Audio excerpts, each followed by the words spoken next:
Chris amakuru ni meza cyane. Yense mvuga Chris w'indrabyivugira. Twibwira nyine wihuza. Ewan Gamma DNA niba wumva bigombela ama dollars means to be a man. Niggas nyita Chris ndabizi bench ni bazi who I am. Jenga peace no time for the keys. Jemma fresh no time for Chris. Chris kuri bench the whole manga best. Ngabigoma fresh bagakara copy paste. Byagenze ubundi byatangiye kundi mbacu twese urabizi. Indirimbo muhanzi Sat B n'umuhanzi wo navuga no mu legend wo muri East Africa niko nabivuga kuko njye ubwanjye namumenye kera ntaragira na idea yo gutangira umuziki. So unuzi Sat B yakoze indirimbo yitwa Izina hazamo ama compliment yuko baba barayishishuye yacu twese urabizi biravugwa cyane. Nyuma yaho rero nibwo yatwandikiye yaranyandikiye arambwira ati let's solve this nyine dukore mu featuring tubyaze umusaruro iki kintu cyabaye.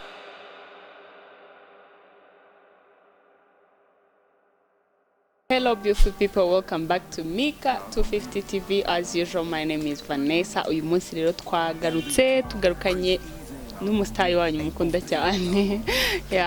Ndabizi hari ahantu muhenshi musanzwe mumubona, ariko hagati aho ngaho reka mbanze nsuhuza abantu mwese mudukurikiye, abari mu majyepfo, mu majyaruguru, mu mujyi wa Kigali, umva uduce twose tw'u Rwanda. Twongeye tunasuhuze abantu abanyarwanda n'abatari abanyarwanda mwese muri hanze y'u Rwanda. Umva ahantu hose wabuherereye wumve ngo turagusuje cyane kandi turagukunda cyane. Niyo mpamvu tuba tugarutse tukuzaniye n'abantu beza kugira ngo baduhe show, wa mugani w'abajene ngo ni show. Chris amakuru ni meza cyane. Yense mvuga Chris w'indrabyivugira. Twibwira nyine wihuza. Ewan Gamma DNA niba wumva bigombela ama dollars means to be a man. Niggas nyita Chris ndabizi bench ni bazi who I am. Jenga peace no time for the keys. Jemma fresh no time for Chris. Chris kuri bench the whole manga best. Ngabigoma fresh bagakara copy paste. Wumve ngo usibye gutwarwa n'injyana abana barasomye nta kintu numvise. That's the truth. Umva gaho rero tubwire Chris wundi muri iyo njyana twibwiye mu tudusobanurira ko bihagaze. Njyewe amazina yanjye ubundi nitwa Nsengimana Rukundo Christian. Aya music career yanjye nkaba nkoresha Chris Easy. Nkaba ndi n'umunyeshuri abanyiga ndetse nkaba ndi n'umufilmmaker. Nkaba mfite team yanjye yitwa Easy Films. Yes, nkaba mbanjizwa no muri team yitwa The Octagons ndi kumwe na producer wanjye yitwa AO Beats. Yes. Ukora bitandukanye ubikora byose cyari. So urumva ukora muri group n'ufana Chris Easy. So urumva nkora hari brand ya Chris Easy gusa ariko iyo Chris Easy ifashwa na The Octagons. Navuga ko nyine ni producer wanjye ariko twishyize hamwe kugira nyine dukora ikintu kimwe so navuga ko iyo brand zose zirazamurana nyine navuga ko tubikorera hamwe byose. Yes. For real. Bihagaze gutekwa Chris Easy. Yewe ukuntu bihagaze ubundi navuga wenda muri career yacu ibyo bikorwa wenda amaze gukorana na AO Beats cyangwa n'abandi bose navuga ko ni nyamukuru wenda icyo naheraho n'ikinzanya ahangaha ni indirimbo yacu nshyashya dufite the remix twakoranye na Sat B yitwa Izina. Navuga ko n'indi mishinga myinshi dufite turi busohore vuba ndetse niyo twamaze gusohora muri mu gihe cyashize harimo isurabizi byose n'ibiki n'izindi zije ari nyinshi kabisa. Yes. Harya ufite indirimbo zijya kuzinga aho ngo zanjye nyine ntabwo nzibuka ariko zijyamo muri like now zimaze kuba nka 15 wenda. Yes. Zitarimo amakorabos amakorabos atarimo. Yes. Okay. None rero turi kuvuga ngize tugenda ku ndirimbo straight ibindi byose turaza kubigarukaho nyuma mwamwumvishe n'umufilmmaker akaba n'umuhanzi ririmba injyana zitandukanye nagarimba injyana imwe gusa nabyo turaza kubimenya. Hari injimbe training ngo twabwa ishaka kumaza amasaha make. Yes. Yari featuring n'abaturanyi bo mu kindi gihugu. Yes. Iriya featuring yaje gute? Ukuntu byagenze ubundi byatangiye kundi mbacu twese urabizi. Indirimbo muhanzi Sat B n'umuhanzi wo navuga no mu legend wo muri East Africa niko nabivuga kuko njye ubwanjye namumenye kera ntaragira na idea yo gutangira umuziki. So unuzi Sat B yakoze indirimbo yitwa Izina hazamo ama compliments yuko baba barayishishuye yacu twese urabizi biravugwa cyane. nyuma yaho rero nibwo yatwandikiye yaranyandikiye arambwira ati let's solve this nyine dukore mu featuring tubyaze umusaruro iki kintu cyabaye nanjye numva ni a good thing kuko gukorana n'uriya muntu byari my dreams ntabwo ari ikintu navuga ngo kizaba ntabwo nari mbisi ko bizaba ariko kuba byaravuye muri iriya debi navuga ko ari ibintu byiza cyane so nemeye nazo yaje ahubwo nshyiramo imbaraga nyinshi turabikora ndetse mbona kivuyemo igikorwa cyiza cyane ndetse abantu amasaha make imaze isohotse mbonye ndi kubona ko abantu bayikunze cyane kabisa bayikunze nanjye navuze nyine ni nziza cyane nayirebye zishoboka kuva nabona link yayo ni indirimbo nziza izina neza kandi ikindi ni intambwe nziza umuhanzi aba yavuze ati okay nimba ari uku nguku bigenze noneho reka duhite dushaka igisubizo kandi igisubizo kiza kizana n'inyungu yes cause ni korabo gusa mwese mwumvikana gukora so urumva nk'umuntu uri hariya mo hirya wenda yaba ari nk'hano mu gihugu anige byari kuvuga ati tubikore gutya ariko nkatwe deja tunagira tunavuga yuko kuko ndakeka icyo kintu kikiba nanjye narumvisha mu indirimbo zirasa pe mbishyira no kuri ndanayipostinga nyine mvuga ko tutabyishimiye ariko nta yindi nyungu twabishakagamo navuga ngo y'amafaranga cyangwa se iki cyangwa se kugira ngo wenda twuririreho tugeraho tugera ahubwo urumva nk'umuntu wakoze ikintu ufite igikorwa ntabwo wabona igikorwa cyawe hari undi kibyajemo umusaruro ngo uceceke birumvikana yuko nyine how to speak out nyine nkavuga ikindemo so nyuma yaho navuga ko ngiye nari ko byanarangiye nyine mvuga ni it happened gusa nanabyishimiye kuko kumva umuhanzi we wakuze utanatangira music akora igihangano cye wenda agendeye ku cyawe niko nabivuga mba ko ari big step numvisha yuko twateye nyine so ikintu cyabaye yarabimbwiye nge mba na surprise cyane ndavuga ni this is a good opportunity yo kuba no muntu yakwambuka imipaka kuko deja muri Buja namaze kubona ama feedback yaho menshi cyane urumva ko ni ikintu cyiza cyane kabisa urumva ko ni ikintu twishimiye cyane nta n'indi nyungu twari dukurikiyemo kuko nanjye nabonye mu ma comments magana ngahe nari maze gusoma muri ayo masaha make indirimbo isohotse bavuze ati abahungu b'abanyarwanda kabisa ino collabo bayimanutsemo neza kandi frustration mwese na mugenzi wawe Sansan ni Eyo Beats producer ni nayo wayikoze Eyo Beats ako nawe aririmbamo akantu kabisa yes ahubwo mugani ntabwo nenzi karirimba aririmba nabibonye ariko navuze wasanga ari undi muntu wenda bajya kwitirana niwe Eyo Beats kabisa shout out to you kabisa mwikoze neza cyane tubwire rero izi projet ziri imbere so nkanjye nka Chris Easy cyangwa se The Octagons muri rusange na producer wanjye Eyo Beats like nyuma project ya Satb hari project bafitiye vuba ngaha irama like after 2 weeks irasohoka yitwa Uskuset so navuga ko ari project yafangaha izindi wenda nabanzireza nagaseke gapfundikiye nyuma kabisa nagutenga ubu ni gahunda ushaka kuzajya yumva ibyo ndirimbo zose n'ibindi bintu byiza kuzakora ni kuri platform ziwe okay ibiri imbere turabitegereje nyine biri imbere tuze tugenda ku byo wakoze noneho nihe ndirimbo ya mbere wakoze ndimva ya mbere ndibuka yuko ikajya hanze okay yanjye navuga ngo yanjye navuze ikajya hanze nkabona ko nyine yari ndimbo bavuga ngo abantu bamenye ni yitwa Kime yes niyo kabisa yitwa Kime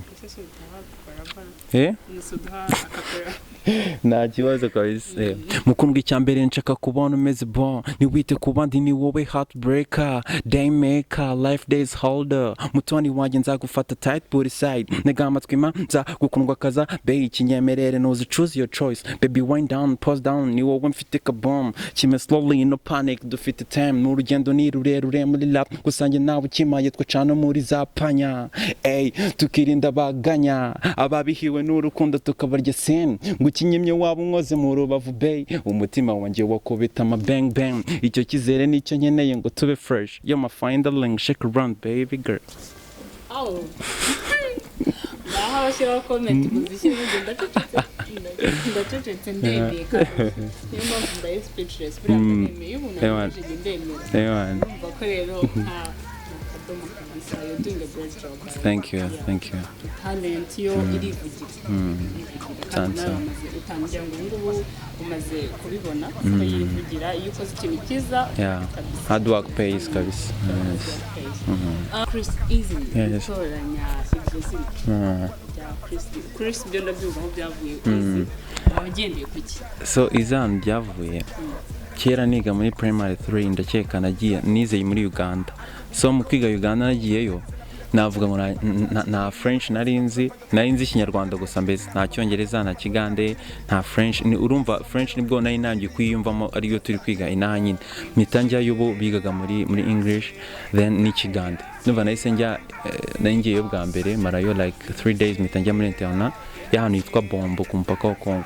Rero numva kujya muri interna iyo mu gihugu utamenyereye umazemo iminsi 2 gusa nta rurimi rwabo na rumwe uzi, urumva biragucanga. So nagiye muri class rimwe, teacher w'icyongereza duha izina, umucyanda mwibuka kabisa, yitwaga Celine kabisa. Arangije aduha ikibazo kuri blackboard nyine, the answer yagombaga kuba easy, the answer was easy. None ngewe arakimbaza nyina amaco ngo ngiye gusubiza. Mu kujyayo ndagenda nguma ku kibaho gusa nabuze ikintu nsubiza. Urumva abari bari so serious, iyo ikintu cyakunaniraga ubwo ni inkoni nyine. No kwiyo nkoni yaragiye arambwiye ati ari ukuntu bagufataga gushyira ku ntebe mwicaraho, umunyeshuri mugenzi akagufata amaboko imbere kujyanye nawe no kunagukubita bien. No karabikora akajya no yankubise inkoni ya mbere kabiri ya gatatu, guhera ku yankubise inkoni 10 ndakeka guhera ku ya gatatu. Yambwira the answer was easy, mbese numva akajambo kari kumbabaza mu bwonko cyane, kuvuga ngo nyine ni ijambo nyine niyumvishemo nyine mbimenya Icyongereza nyimenya, ngiye gutorangiza izina nzakoresha mu music yanjye, sinzi ukuntu kangarutse ngo ndabakantiye Chris Easy. Yes. Ndabifata gutya. Ntabwo se uri ku ishuri abana bahise bazamurira ngo bajye bavuga ati ni Chris Easy. So hariya muri Uganda ni naratangiye ibintu bya music. Ikintu nakoraga nuko nzi ko beat narazimaraga, nafataga beat yanjye nkakubita ku ntebe gusa ndi kwiyumvira nyine utuntu tunjemo gutyo gusa. Ariko nari naratangiye music nayitangiye ngeze na like MP5 nibwo niyumvishamo umuziki kabisa. Yes. Kera cyane byatangiye gute? Wari ubizi ko hari hip hop cyangwa n'ibindi? Ntabwo nari mbizi kabisa. Numva hari ikintu kigukirigita nyine muri wowe ukumva kikurimo cyane. Ukuntu byagenze rimwe nari nicaye mu rugo, hari umwana twiganaga yaraje wanambwiye ati ariko ubundi twahise tugakora indirimbo. Ibi bigenda bibaho nereka reka. Mwanganaga gute? Ubwo njye nari mfite like 14 years. Nari mfite 14 years. Then arambwira bahise tugakora indirimbo. Ndamwahise koko ibintu twabishobora, amafaranga tuyakura he. Arambwira ati reka tuzagerageze turepete bani itasohoka. Turarepeta sinanayibuka indirimbo ariko nibuka ko yitwaga n'ukuri. Nicyo nibuka cyonyine. Naho narwo naririmbaga hip hop none narimbaga mu R&B. Ariko nyine byari bisekeje sinanabyibuka. Nuko birangije indimbo turerepeta birarangira aho ngaho numva ko twabikoranye. Ubwo twagiye ku mu DJ wa disc burners batudownloadinga akabit, nta nubwo nari nzi ngo internet ni iki ngo kudownloadinga ni gute, downloadinga akabit tukagenderamo natwe kara gatonda byibuka. Then nukushaka kujya kwikoresha muri studio twagiye twarateze twadutuyane twimageragere ubwo hari gereza ubu ngubu turagenda Nyamirambo duhiga studio. Twabyutse mu gitondo tugiye tutazi ngo studio aranga, tugiye kuyihiga gusa. Tugize imana urabizi studio za kera zabaga ziriho amasheds nkaya ngaya, katubyibwira nyine twinjiramo. Producer atwicaza nk'amasaha 5 bigera saa 4 byaraza tuvugisha ati murashaka iki, dushaka ko indimbo kubaza ibiciro. Indimbo yanjye nyikora amafaranga 30. Icyo gihe nari nafata amafaranga 2 mu ntoki zanjye ndavuganira abantu turashize. Niyo ntago bishobora mugaze 5,000 ntago byavamo uko ariyo dufite. Ubwo numva nyine ni price ya danger tuvuze. Ese nikora yaraturebye arambwira ati bedeka mubizi ukuri rero ntago ibyo bibaho pe, ntago bibaho. Nyina we yari umuntu nyine muko yitwaga Lions G, avuga ati ntago bibaho mugende mushaka amafaranga 30,000. Turagenda uwo mushuti wanjye wabo bameze nk'abantu bifashije, yabonye amafaranga 10,000 ndakeka na 7. Ngiye hari asigaye amafaranga 13 kujya yuzure. Ikintu nafashe mu buzima buri ikintu nakundaga ni igare, nakundaga gutwara igare. Hari igare mama yari yaranguriye 50,000 na. Yes. Then ngenda mbwira mama rero mama mfite igitekerezo, ndashaka ko ndimbo kandi amafaranga ahari, mbabarira ngurishira igare muri indirimbo. Aratekereza ndavuga nagiye kumakana tu atamwate ntari bibikora, byarananunguye cyane tu mukuna ese nyine kuko nanone agataho ngaho navuga ko mama ndanamushimira niwe muntu ufasha ibintu byose kabisa 100 nanga nigejeje yataba nyine sinayikuba ndi hano, niwe muntu kabisa she supports me byatari. So aravuga ati nta kibazo, ndagenda bamaye amafaranga 12,000 ndayanga ndavuga ni mutama 15,000 ntago nayemera. Bati turagukongera 1,000 ni wapi, ati mu bireke risubirane. Nsubirayo ndifashe gutya ngeze mu rugo ndiyumvira tansubirayo barayamba 13.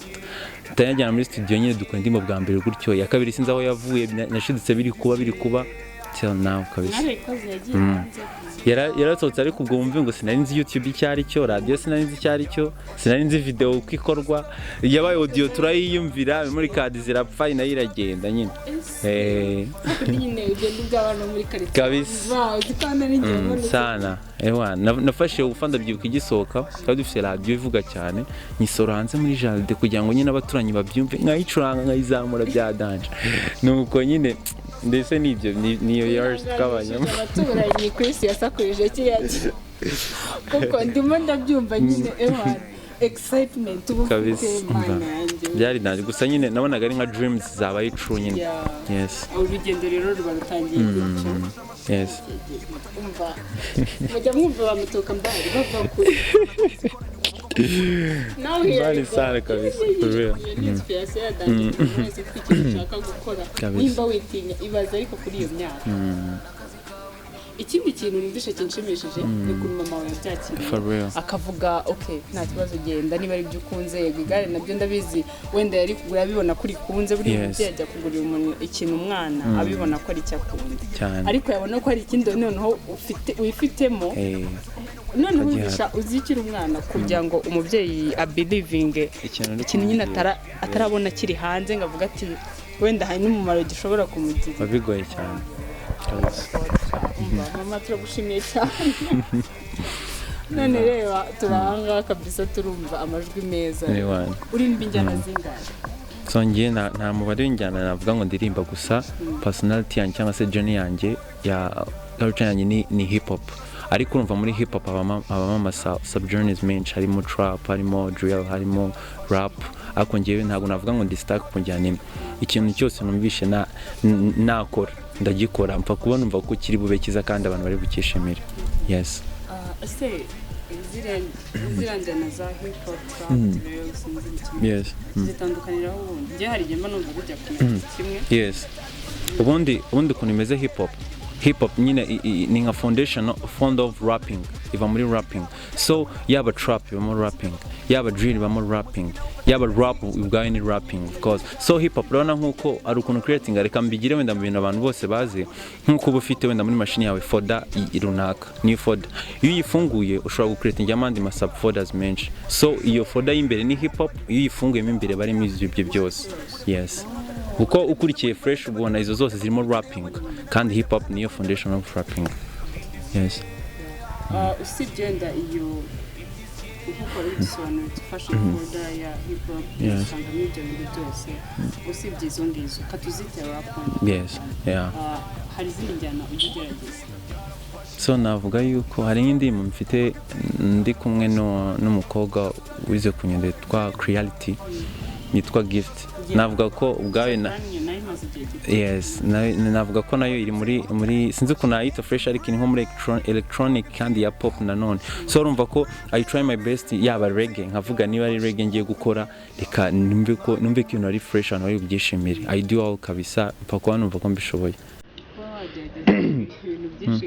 icyarimwe ntabwo bishobora kukuyobya ngo ubure icyo ushaka cyane so ikintu kibaho ngaho bisaba umutima ukomeye kandi no gutagatinga ikintu ubona ko kiri bwinjize so navuga ko ibyo bintu ntago wabikora utavuga ngo mfite intumbero y'iki ngiki nshaka gukora ariko iyo ubikoze uvuga uti ngiye gukora gusa numva ari wowe reka njyana aha ndahajya ariko manzi aho mbarizwa hariho so mbikorera abantu ntabwo ari ngiye kubyikora ariko aho mbarizwa haba hari kabisa ni hip hop yes uzi impamvu mbajije icyo kibazo ko bishobora kukubuza kumenya icyo ushaka nyacyo urabona mu bahanzi hari ikintu umaze kubona umuntu ashobora kuvuka uno munsi ndavuga kuvuka mu buryo bwa kariyeri y'umuziki sibyo ukaba wakora indirimbo nk'10-15 zose zigera kuri rwa rwego utakwishimira ukazaza ugakora indirimbo imwe nk'uko wabivuze ahubwo njye ama hip hop guy nibyo bintu byanjye nyine niyumvamo ariko bitavuze ko bikubujije gukora nazo siko bimeze kabisa noneho rero ugasanga ushobora kugenda ugakora tuvuge nka R&B igahita ikubita hit ku buryo ushobora no kujya guhagarara u Rwanda kubera indirimbo imwe yes birashoboka ndaguha example ntoya ntabwo ndi butinye kumuvuga kuko ni umustar ni umuntu utemeka Eddie Kenji iribuka si Chelsea yakoze yo umva nuko nyine ari indirimbo ye ari na ari na wenyine ubona ko nyine ari yanjyana isanzwe ariko ibaze bikubayeho wenda ntushobora guhita uvuga ati noneho reka nkomeze iyi ngiyi yawe ukasa nk'aho so ahantu ngiye ikintu navuga mpita nanatekereza nahita nshaka ukuntu iyo njyana abantu bamenyemo benshi mpita nyikora kuko burya muri music hari ikintu kibamo nta kintu kidashoboka muri music ibintu byose wabivanga kandi bikavamo wicyo ushaka tu bashyizemo brain nyinshi uvana ibintu byiza so navuga ko nafata iyo njyana yaba ari pop yaba ari drill yaba ari iki nkayivangamo iyo niyumvamo hip hop yanjye kandi numva ko byabaryohera kurushaho nanjye sinatatira icyo bamenye ariko ariyo reka nyivange n'injyana yanjye originality yanjye hip hop then introducemo ikintu cyiza kurusha icyo nakoze ahubwo kandi nizeye ko byakora cyane kabisa gusa sinatatira aho hantu bamenyeye kuko hari igihe abahindura bakata bavuga ati umuntu se ameze gutya aho ikintu gikora n'ubwenge bwinshi nyine ushyiramo ubwenge bwinshi ukagenda ubakundisha ibyawe yes kuko nyine ubwo mpise ntekereza ukuntu actually hari na simple example iyi ndirimbo yawe mwakoze collabo n'abariya bari urumva ko ni iyawe warayikoze ndibaza ko pe urwego iyi ngiyi imaze no kumenyekanaho mu munsi umwe gusa n'umunsi ntubuzo kabisa urumva rero iyawe kandi ntabwo urwo rwego irarugezaho kandi ni muri urwo rwego nyine mbikubajije kuko ndabizi ko bijya bibaho cyane ugakora hit nyuma y'imyaka ingahe wari usanzwe uzi mu gihugu cyane ukaba wakora hit yose cyane kayimenya kabisa so ako ngako kari agaciro kandi bizaza ko muranasobanukiwe murumva ko abahanzi ni abantu bakoresha ubwenge bwinshi cyane kandi bino bintu nawe ubushyizemo ubwenge bwawe wabona ko ntabwo ari ibintu wapfa gukora gusa udafite creativity mu mutwe udafite support mbese nyine bisaba creativity yikururire ya support iva ku bantu hanze n'abafana bose Chris harya umuziki wawe urimo gukurira muri haso gusa cyangwa wagezeho urawiga oya ntabwo nize umuziki kabisa nyuma numva ntanajyayo kabisa akareka mbona wenda hari abantu bavayo ukabona nyine bafite something good kabisa ariko mba numva time yo kujya kwiga umuziki ngo njye mu ishuri mara igihe runaka byakangiza career yanjye ahantu byatuma isubira inyuma cyane ahubwo izo faces ugenda uhura nazo kuko nabo bantu bamunaziranye n'icyo utazi ugenda ukika gahoro kandi nkeka ko isi nta cyigisha kurusha isi navuga gutyo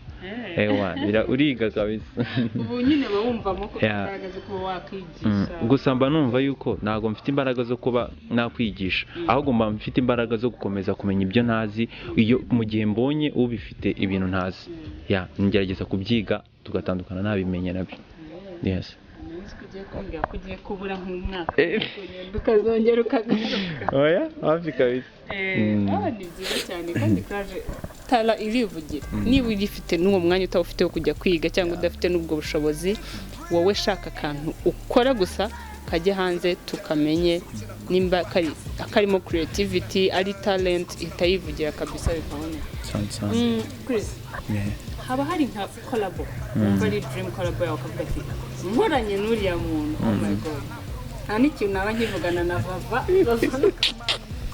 wenda aho ngaho aho ntabwo navuga nta kintu nanyivugana na Vava ariko ikintu gihari burangiye araba kubishyira muri essence yo kuvuga iyi level nayirenze wenda ngiye umuntu nemera navuga ngo nemera navuga mu Rwanda cyangwa ahantu hose umuntu navuga nemera dufate mu Rwanda dufate East Africa sibyo turangiza dufate na worldwide yes so muri East Africa navuga yuko harya Kenya nayo muri East Africa muri East Africa ariko reka mere mu Rwanda ubundi ngiye ari abantu nkunda ariko hari n'abantu bibwira bikabasetsa bikabatungura uri abantu bitwa ba Charina Nina ndabemera sana kuva kera kuva ku ndimba yabo ya mbere ndabakunda sana umve ngo collabo ari ikintu numva nifuza nanjye numva cyane iryohera nyine so ntabwo ko muri East Africa umuntu yitwa Calligraphy Jones no muntu hagati na Circle yako Calligraphy Jones akaza imbere so worldwide Kendrick Lamar kabisa natamvuga ni hewan nakumva byabaye ko ariko ni wibeshya ntugaruke hano oya ari mu rugo kugaruka ni lazima kabisa kandi icyo tukwifuriza nuko izo ndoto zawe zazagerwaho ikindi please our big sisters Charlie and Nina though he's here he's talented he's creative so please kandi ikindi reka mbabwire cyane ni n'ikindi kintu yandi makuru mbafitiye nta bintu byinshi bizabagora uzi ibintu uyu nguyu akorera ama video yababwiye ko afite easy films yeah so urumva ko production iba ari mwebwe gusa muzana amajwi mwashyiraho ngaho for real nayo beats arahari kabisa ndizera ko bibagezeho nyine yeah kandi bizaba wandi ntawamenya kabisa chapter uyu munsi cyangwa ejo ariko njyewe ndi bizaba for real okay turakwifuriza ko ugera asante sana tuvuge no kuri ya ndirimbo gift tugana ku musozo gift ni indirimbo yanjye ndi kumwe n'umukobwa warangije ku nyundo yitwa Isimbi Balik cyangwa Reality tukaba twarayikoze lyrics video yayo ikaba iri hanze kuri YouTube yanjye twa Chris Easy then the video yayo nayo tuguteganya kuyikora ariko ikazasohoka next year yes kurana projects zihari zino mwaka zo ziruzi zo turi guteganya targeting ariko zizasohoka so yo ni mu kwa mbere mu kwa kabiri kabisa yes ariko ufite umurongo mwiza kuba wabipanze byose uvuga ati this year urabona no mwaka birahari urumva aho ngaho ariko ubipanga urebeye no ku bushobozi bwinshi cyane buhari byose tubikora ariko uravuga uti kandi ukareba no kuri market ikintu kiri gucuruza nyine ukavuga uti kambiye organize gutya kabisa yes bayakiriye gute navuga ko urabona wenda muri iki gihe indirimbo itari video ntago boostinga cyane ariko navuga ko iranjyana deja ninjyana abantu bumvaga yuko nashobora kuba naririmba ariko navuga ko ibintu byagenze neza kandi feedback nabonye zari nziza cyane kabisa byari fresh cyane nziza nanjye buriya nkunda iyo musohoye ibintu kuma YouTube cyangwa kuri mugashaka kuri Instagram ndeba comments cyane yes comments ziri so nice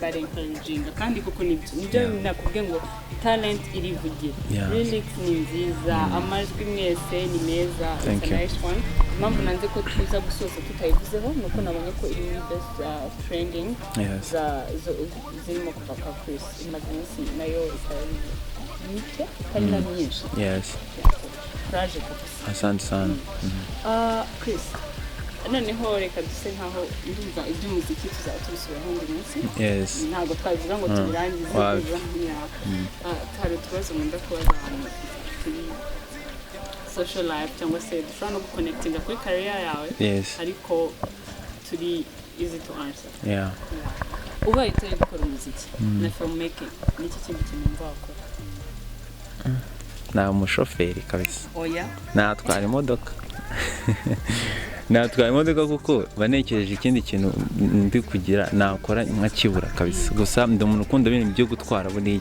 numva aricyo nakora cyane rwose gutwara igare imodoka byose urantunguye uzi ukuntu bitana gusa urumva ariko umuntu utwara sesa gutahuka okay ntabwo nyine hari ukuntu uvuga ati wenda ushobora kuvuga umuganga buri ikintu cyitwa ikintu kirimo imibare myinshi imibare ni ikintu cyananiye kandi no muri ibi bintu bya filmmaking editing ibamo ariko ubusanga ari imibare nyine yihishe mu makode utagaragara gutya ariko imibare iri visible cyangwa ibintu byo kuganga nabo wanyuma kabisa natayira zero mama wawe bagufashe ukina gufasha uko hafi so namubwira yuko kandi irya mbere ni ijambo wese yabwira umubyeyi we mukunda nawe akunda nuko mukunda cyane cya kabiri ni uko mushimira kuko ari ibintu byinshi ankorera mbona ko nyine ababyeyi baba bikomeye yuko bahita babikorera abana babo ariko mama ni umuntu ugira trust nyinshi cyane navuga ko ibi byose ngezeho like 70% niwe kuko hari courage agendama ikampushinga nanjye noneho igatuma nirinda no gukora ibyamubabaza kuba ko manzi ko nabo iki kintu byo nkora kabisa yes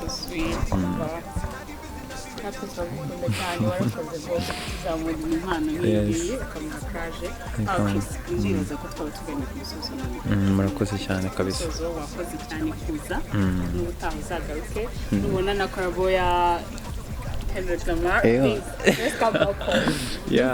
this is home ntago nabura kugaruka kabisa nzaza gutara inkuru nziza yuko byaciye asante sana kabisa twifurize amahirwe masa turimo gukora kandi please ntuzagende ngo ntabwo nzahera kabisa. urabona ko it was a good start for you. ndibaza aho urwego rugezeho ntabwo ari urwego rwo kuvuga ko wahitubura none ahubwo ni urwego rwo kugaragara gukora cyane kabisa. nta jambo Yeah. Go, I got the best on the flows. Nachina na yuma dose. I got a pack of rocket and so kubashaka ibyo byose. Niggas I'm running the kwireba ngendana nabo ba bro. So kondi proud now ukora n'ubushake wamagana many burn yaba kubana mo something that hold on. Ni je na byarinsigayo. ibindi baraza kubisanga hehe? Ibindi hano babisanga ubundi na hano habiri. Ni kuri Mika 250 TV? Yeah, the Mika 250 TV no kuri Chris Easy. Yes, nana hand. Easy when EAZY. Yes. Y. Yes. So ukuntu ikintu cyabaye urabona EAS ni izisanzwe nyine. So I wanted to be unique nyine muri iyo izi yanjye. Yes. Thank you so much, Chris. You're welcome. Mika 250 rero murabizi nakagaruka. Until next time, my name is Vanessa. Do not forget to subscribe and share, comment, umva. Mujye mubigeza bino biganira ahantu hose hashoboka mu mbaraga zanyu kandi turakunda cyane turabashimiye. Ciao. So none ubudajya bari mu nzira yanjye barahunga.